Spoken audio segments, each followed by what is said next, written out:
I guess for me, bicycles have played a lot of different roles and they continue to play a lot of different roles. Number one, I've been a racer and I've had a racing team for almost a decade now.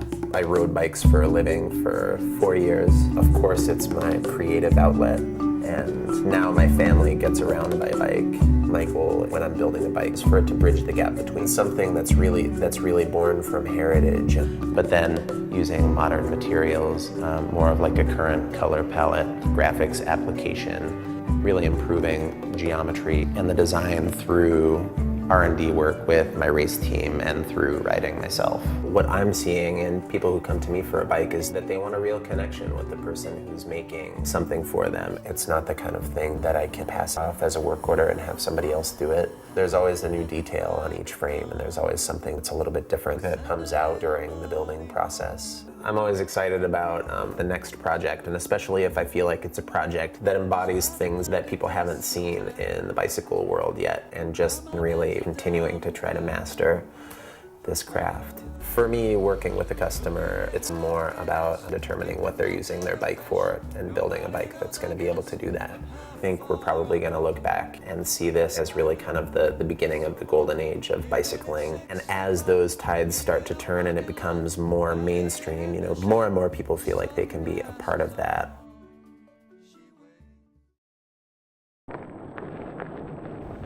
Peter Weigel, I think, is someone who focuses so much on the craft and such crisp, refined, beautiful lines. And so over the years, I've looked at what Peter has done, and that's really been a benchmark for me. Randonneuring bikes are meant to cover lots of ground, long distances, with style and also comfort being a paramount consideration. I call this bike the Old Soldier. A friend of mine saw it in a local landfill. They had just thrown it into the metal pile. Made in France, probably in the 50s, based on the parts. This bike rides beautifully. That's what America was making at the same time they were making this. That thing's a tank.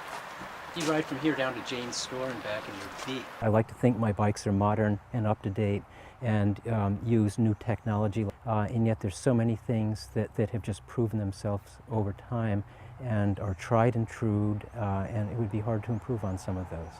Be out there with your fenders and your leather saddle and possibly your front handlebar bag, and other cyclists that are on full-on racing bikes look at you and they think, oh, there's a nice old gent out for a ride on Granddad's bike. When I ride them, I don't feel I'm at a great disadvantage if I meet up with somebody on a carbon fiber racing bike. If I've done my job well, maybe I'm the new inspiration, maybe I'm the new classic, if you will. If I haven't done my job well, nobody's going to want to copy or be influenced or inspired by my work.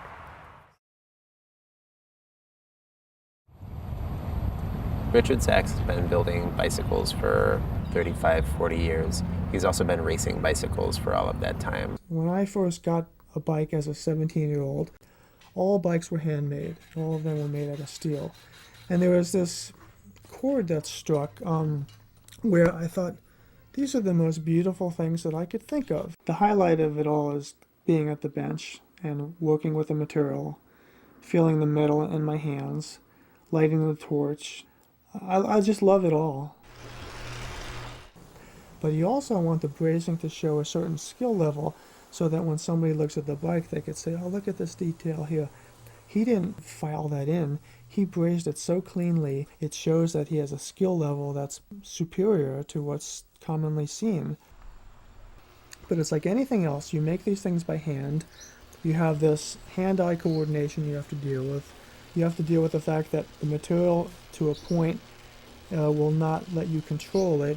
It's a juggling act. You have the design, you have the construction, you have the execution, you have the finish work, you have the torch work, you have all the alignment tolerances, and everything has to be perfect at the end of the day. But what drives me is that I keep thinking around the next corner is the opportunity to nail the bike completely from one end to the other and to redeem myself for all the small mistakes I've made through the years.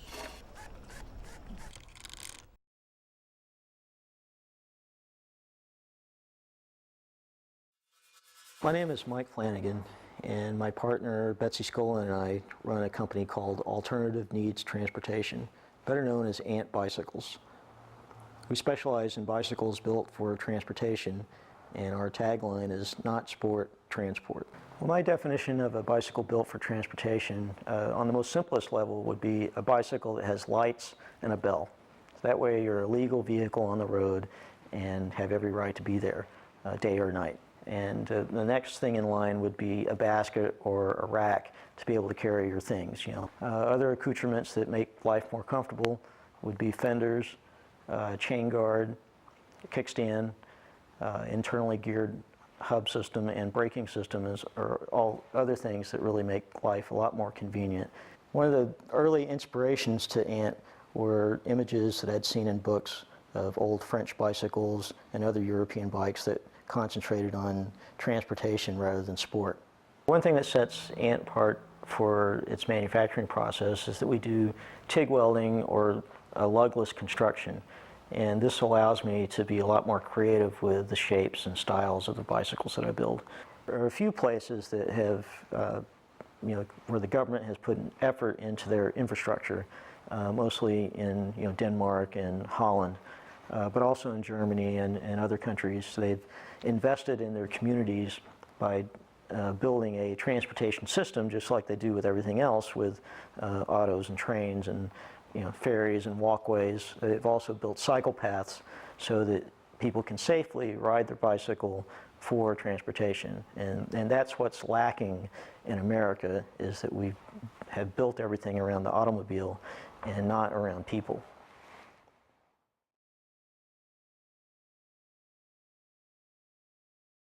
I started to build bike because my father-in-law was a frame builder. The possibility to learn something about frame building was the beginning of the end. Because he's proven that his bikes can win again and again over the last 35 or 40 years in the biggest races in the world. He's earned himself the right to explore paint finishes, tubing sizes and shapes and materials, and really break the mold, and his bikes are still super legit. Not only in the paint scheme and the color, but I try to change something in the design of the tube sets. That is a very important part. In the last 30 years, I think many things changes in the frame building world, and now the bike must be a little bit different from the past and have a new vision of the frame building art.